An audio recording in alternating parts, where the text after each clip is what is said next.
5 দিন নিখোঁজ থাকার পর ঢাকা বিশ্ববিদ্যালয়ে নিজের হলে ফিরে এসেছেন বৈষম্য বিরোধী ছাত্র আন্দোলনের কেন্দ্রীয় সহ সমন্বয়ক, ঢাকা বিশ্ববিদ্যালয়ের আরবি বিভাগের 2021-22 সেশনের খালেদ হাসান।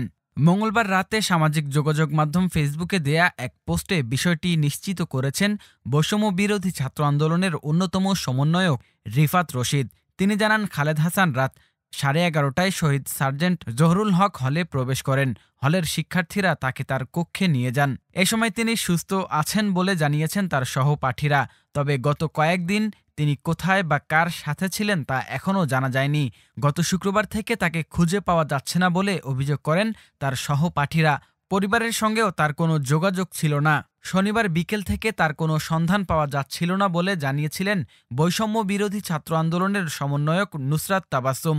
রোববার নিজের ফেসবুক আইডিতে দেওয়া এক পোস্টে নুসরাত জানিয়েছিলেন, বৈষম্য বিরোধী ছাত্র আন্দোলনের সহ সমন্বয়ক খালেদ হাসানকে বিকেল থেকে খুঁজে পাওয়া যাচ্ছে না। তিনি জানান, আন্দোলনে সক্রিয় থাকার কারণে নানা হুমকি ছিল খালেদের জীবনে।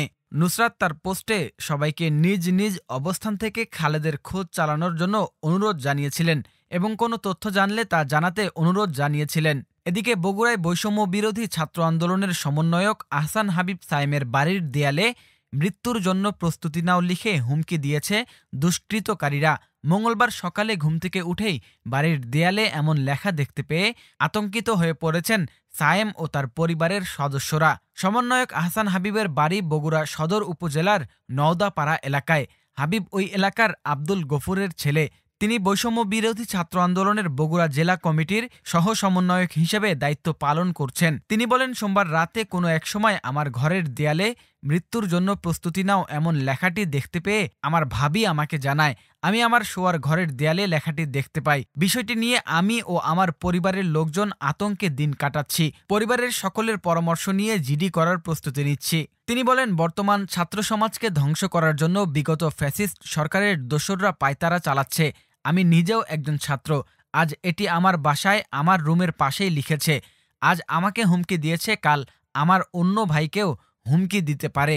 আমি এর সুষ্ঠু বিচারের দাবি জানাচ্ছি। বগুড়ার বৈষম্য বিরোধী ছাত্র আন্দোলনের সাবেক সমন্বয়ক সাকিব হাসান বলেন, বিষয়টি আমি জেনেছি।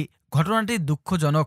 24-এর বিপ্লবে দেশের জন্য যারা লড়াই করেছেন তাদের বাড়িতে এমন হত্যার হুমকি খুবই দুঃখজনক।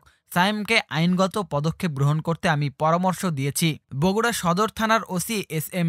মঈনুদ্দিন বলেন, ঘটনাটি শোনার পর থেকেই আমাদের থানার একাধিক টিম কাজ করছে। রহস্য উদ্ঘাটনে তদন্ত চলছে।